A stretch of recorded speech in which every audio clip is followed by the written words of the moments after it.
Okay, great. Emily and Jen, thank you so much for giving me the opportunity to talk to this audience. My name is Brian Yellen.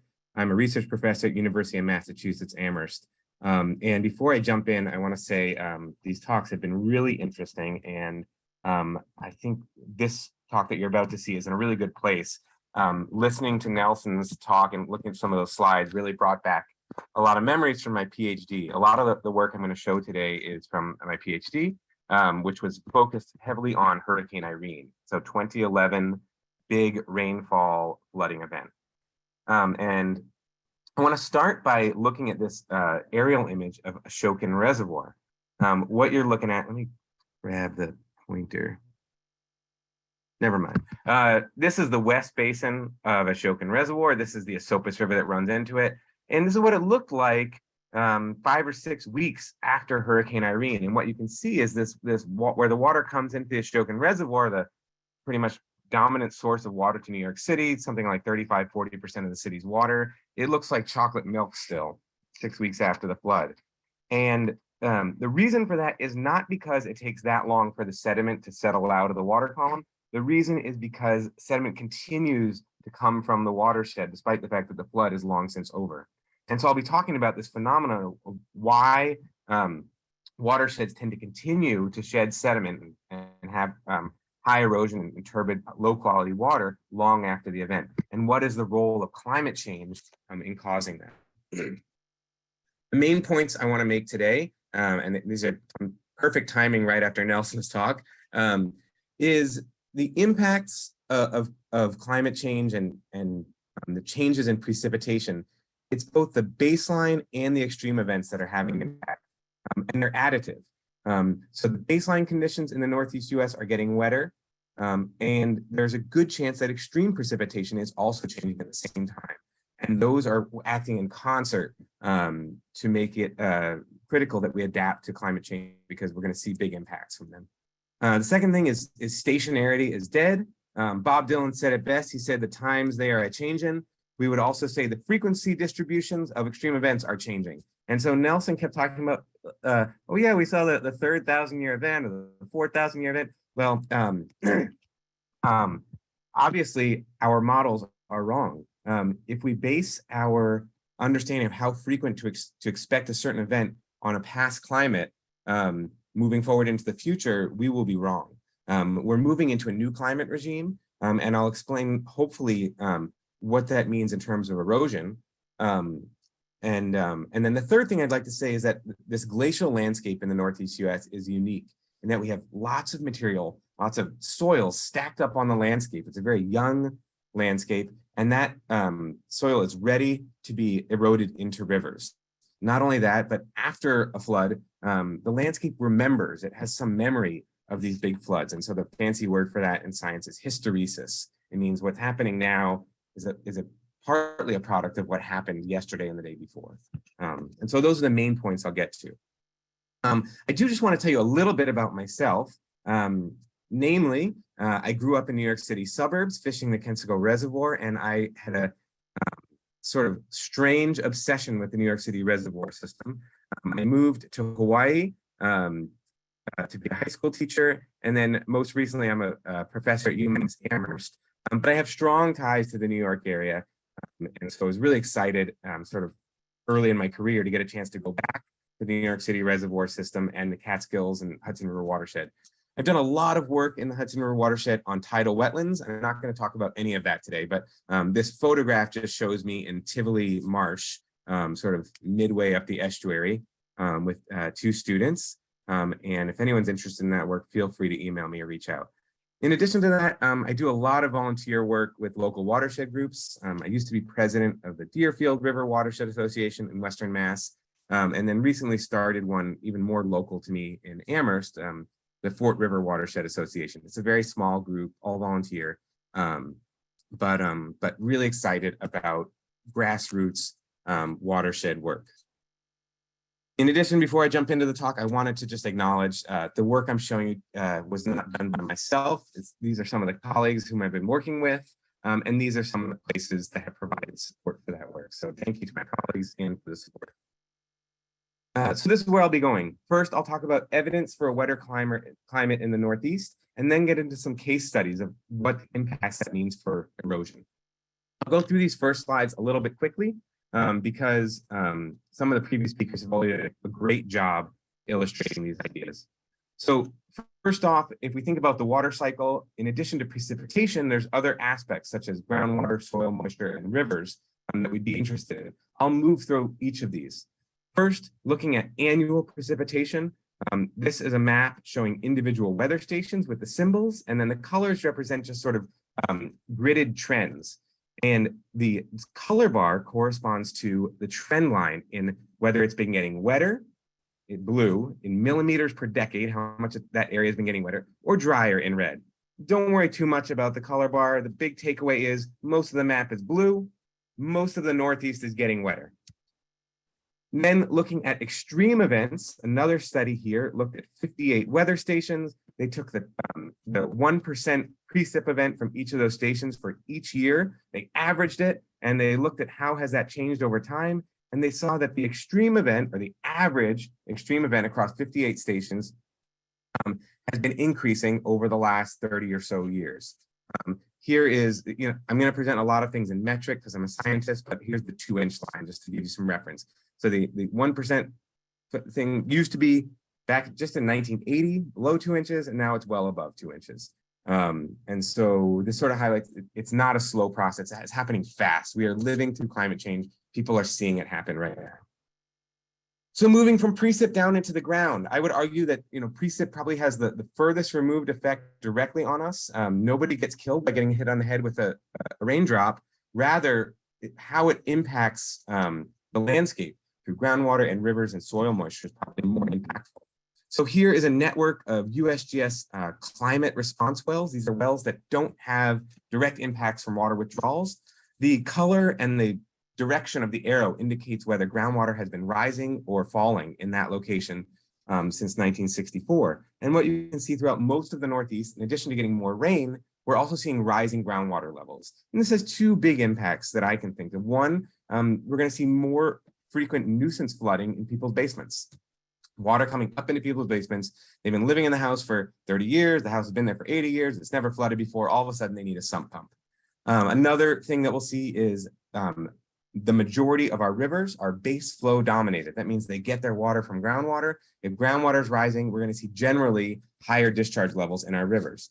That at the same time, as Celia pointed out, we're also getting more drought. And I'm not going to go into the details, but there's a lot of evidence that yes, we can have higher discharge on average at the same time as we have more drought, which is really frustrating, but that is what we're seeing with observations. And then last with rivers, both sort of average base flow condition in our rivers as well as high flow conditions are increasing across much of the Northeast. So here, these blue arrows represent areas where USGS stream gauges show statistically significant increases across 1950 to the present, more or less. All right, so I zoomed through that pretty quick. The big takeaway is it's getting wetter. So the question is, what will that mean in terms of how the landscape is being eroded by precip and river flooding events? I'm going to take you to New England. This is part of my PhD research. While this research is done in Massachusetts and Connecticut and Vermont, I think it's highly applicable to what was happening at the exact same time in the Catskills, Adirondacks, and throughout the Hudson River watershed. So namely, we'll be looking at the erosive impacts of Hurricane Irene. And I want to highlight that floods in the Northeast, I think erosion is one of our primary concerns. With the exception of some of our urban areas, throughout the majority of our watershed as a function of area, erosion is one of our biggest impacts in it, and specifically river erosion. So this is not soil erosion from farm fields. It's really powerful rivers eroding the landscape, undermining structures, putting people in danger from that short-term powerful floods. And it's very different from how flooding happens in a lot of parts of the country. A lot of parts of the country, a big flood happens. We saw this with Hurricane Ian in Florida just a few weeks ago. These large inundation events spreading across flat landscapes. In general, our landscape tends to be a bit steeper. The water gets focused in the river channels. And as a result, instead of having this tea-colored inundation water across the landscape, we have this milk, sort of chocolate milk, high power flows through the river channels. And so I'll be focusing a lot on Hurricane Irene in 2018. This is the amount of precip from Hurricane Irene.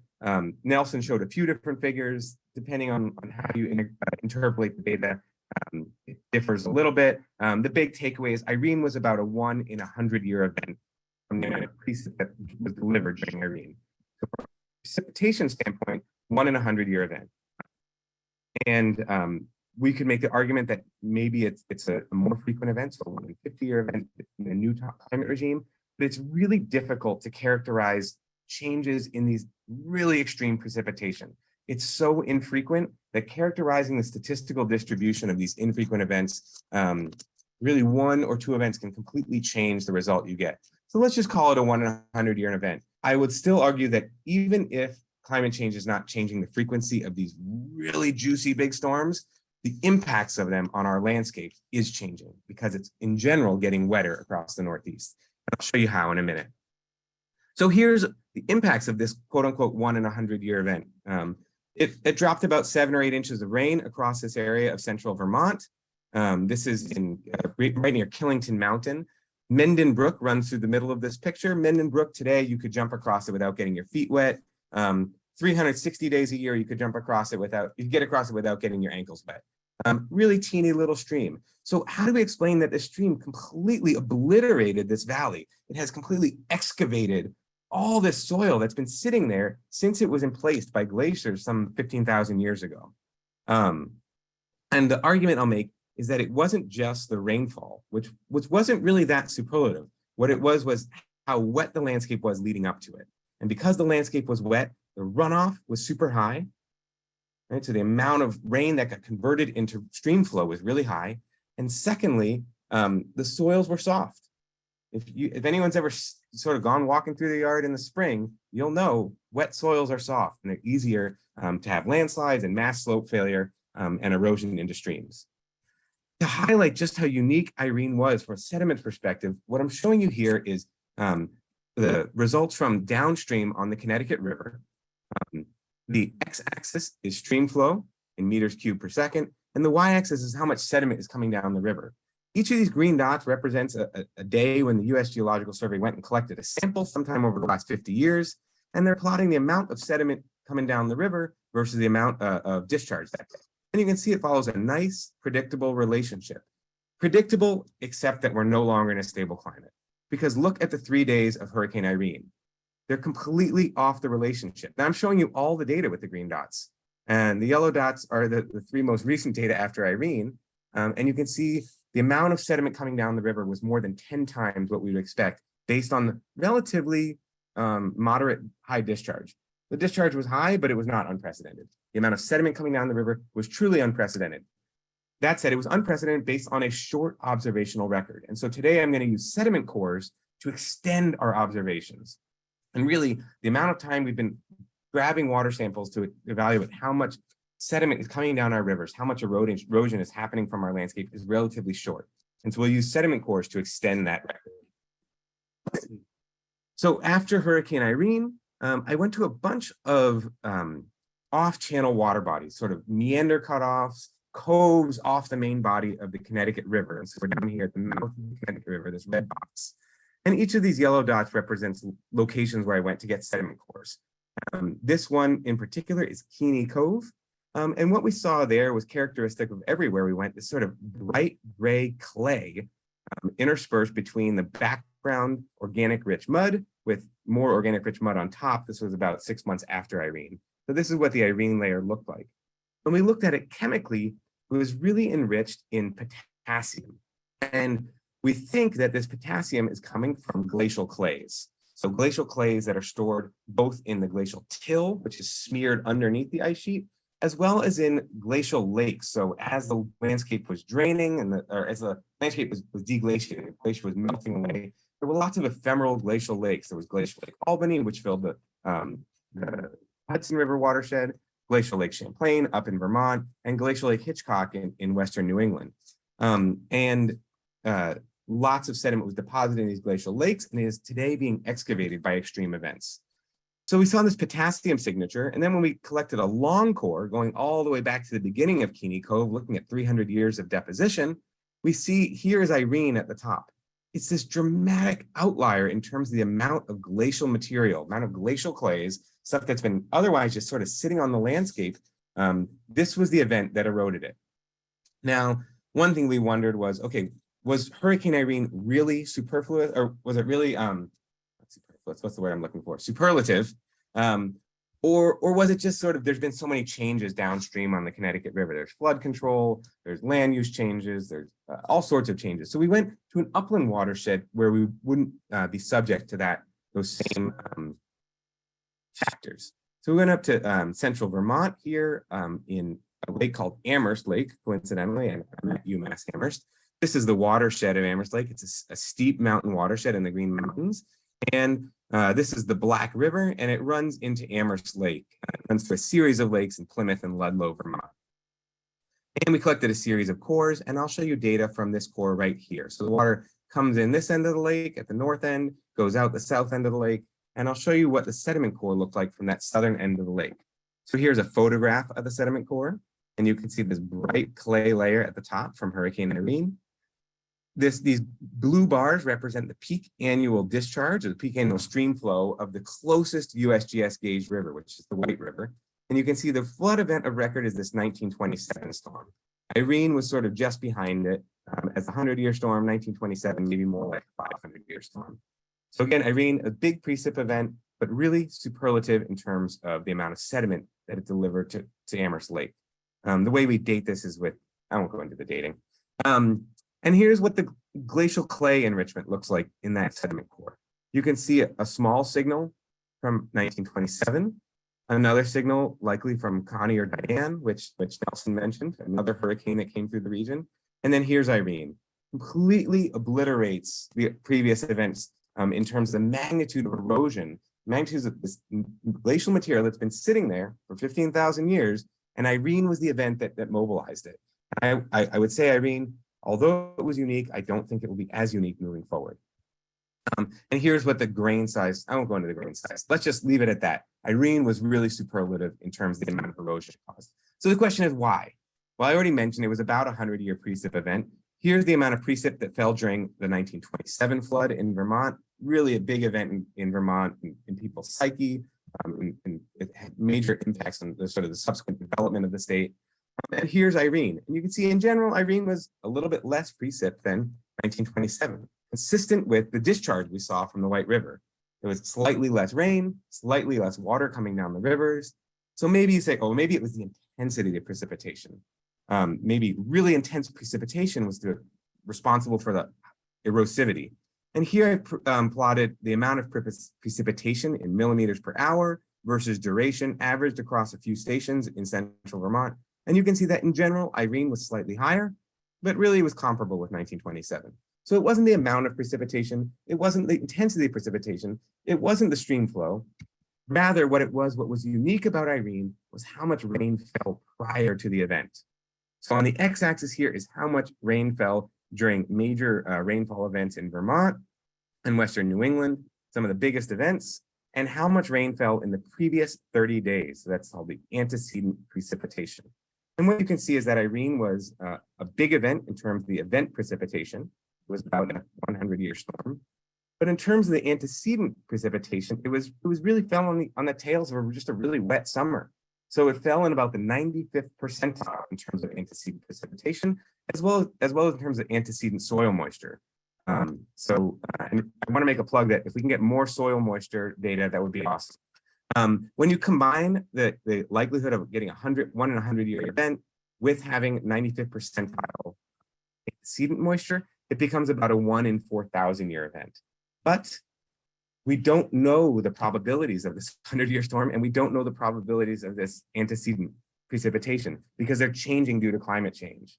So I did my best to try to characterize how has that probability changed through time in Western New England.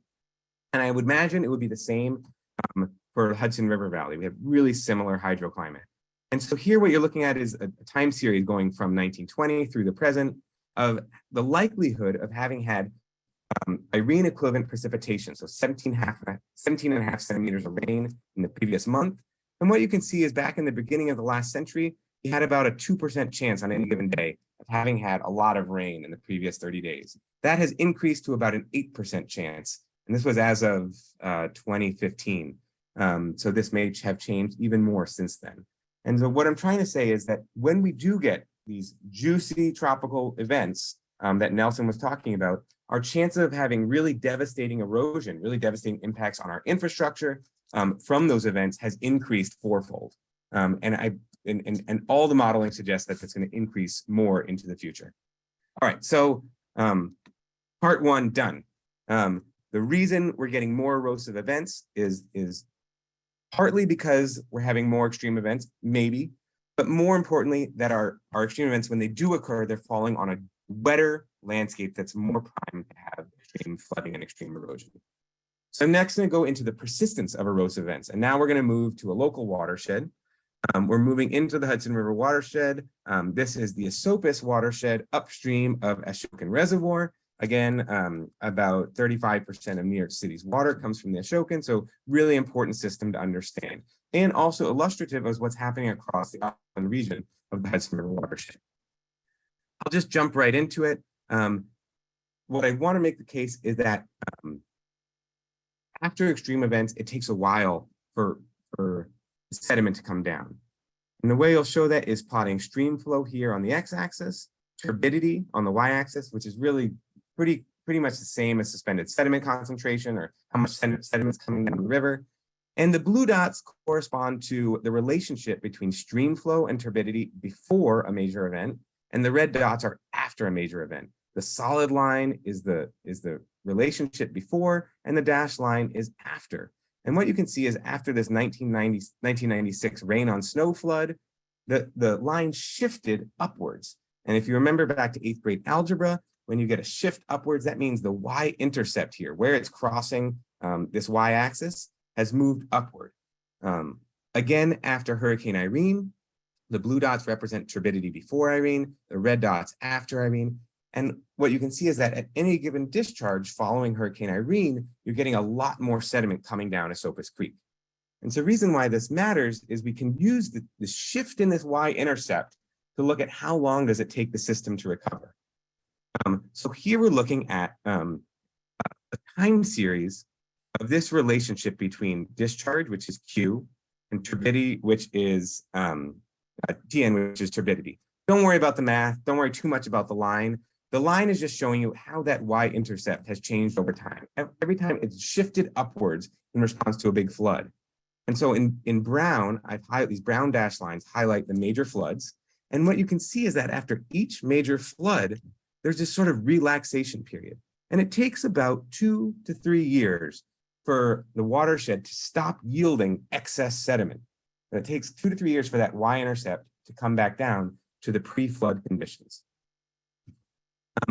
Moreover, over the course of the whole record, there's this sort of gently upward sloping trend showing that for over time, our sediment discharge rating curve is shifting upward. We're getting more and more sediment coming downstreams, more erosion for the same discharge event. And again, I think the reason for this is a generally wetter system. We're having higher water yields for a given precipitation event and softer, squishier soils when it happens. So let's zoom in and look at what is the mechanism that's causing this. Well, going back to that glacial geology I was talking to you about earlier, this is what a glacial lake sediment looks like stored way up in the Esopus Creek watershed. There were glacial lakes that were there ephemerally during deglaciation, actually potentially during glacial advance. I won't go into it then though, but clay got stored on the landscape during the last glacial period, way up high. And today, these are forming really unstable cut banks along the upper Esopus Creek, but also throughout the Schoharie Creek watershed, Rondout Creek watershed. This is pervasive across the Catskills, as well as parts of the Adirondacks. This is one that Danielle Davis, a geomorphologist with New York City DEP, refers to as the bowl of doom, and they just cannot figure out how to stop erosion from this cut bank. Here's another example. just zooming in, you can see the fine-grained nature of these clays. And so this is why we're seeing this long period it takes, because the river just sort of keeps excavating the sediment until it can finally get revegetated. And we saw the same thing here in Western Massachusetts and Vermont after Hurricane Irene. So once again, our records from stream gauges only go back a short period. We can't look at sediment discharge in stream gauges prior to about 1980s in the Esopus. But we can use sediment cores to extend our record back further. And so here we're going to focus in on this sediment core from sort of where the Esopus comes into the Ashokan Reservoir, about 1.5 miles away from where the Esopus River comes in. So here's an X-ray of the sediment core I'll show you. Here's a photograph of it. It goes back to about the 1950s, and I'll spare you how we date it. And then I'm going to run through a series of proxies. I don't think I have time to talk about them in detail. Also, my Zoom screen prevents me from seeing the columns. I think this one is the organic content of the sediment. This one is the grain size. This one is the magnetic tendency of the sediment. This one is the amount of glacial clays in the sediment, again, a potassium signature. And then I use all of these proxies to try to define discrete event layers. And so I identified 8 discrete event layers. I relate them to the peak discharge from the Esopus Creek that caused them. And then we're going to look at the dynamics of what's been happening with event layers over time. I think just looking at this picture, you can see that the thickness of the gray bars, it's getting thicker toward the present. And that is sobering. That means there's more and more erosion happening for these individual flood events through time. So here I've got them numbered 1 through 8 from 1950 to the present. And here they are now plotted with time on the x-axis and the amount of erosion from the watershed on the y-axis. So it's actually how much sediment was delivered to Ashokan Reservoir, but you could also call it erosion from the landscape. And you can see that in general, the amount of erosion from storage has been increasing over time. Yes, sobering. It becomes even more sobering if you consider the discharge of these individual events that's causing it. And so now the size of the circle corresponds to how much water was coming down Esopus Creek. Irene, yes, was the biggest event on record, but there have been previous big events. And what you can see is that even for these smaller events, so for instance, this 1996 event was smaller than this 1950 event, it had more erosion, right? Because it's higher on the y-axis. We're getting more and more erosion for a given event. And I think the reason for this is the same thing we're seeing with Irene in New England, which is that we're just having a wetter hydroclimate. And so here I'm just showing a few different precipitation metrics for the Mohonk gauge, which is one of the longest lived gauge in the Hudson River watershed, and it's sort of smack dab in the middle of the watershed and close to our Esopus Creek observations. Here we're looking at the, again, my labels are being cut off by my Zoom presentation. So here's the number of days per year with more than 1 inch of rain. You can see it's increasing through time. Here's the maximum daily precipitation, increasing through time, and the annual precipitation. All metrics for precipitation are increasing here. And so it's not just the extreme events, it's also our landscape is being primed for more erosive events. All right, so Brian, I'm going to just jump in and say we're over time, okay. But I want to give you a couple minutes just to wrap up point number 4 because I know how important it is. And so for everyone, we're probably going to extend a little bit beyond the 3:30 timeframe just because we want to make sure we give Clara plenty of time to present her talk as well. But I want to make sure that we stick the landing here on your talk, Brian. So take it away. Thank you.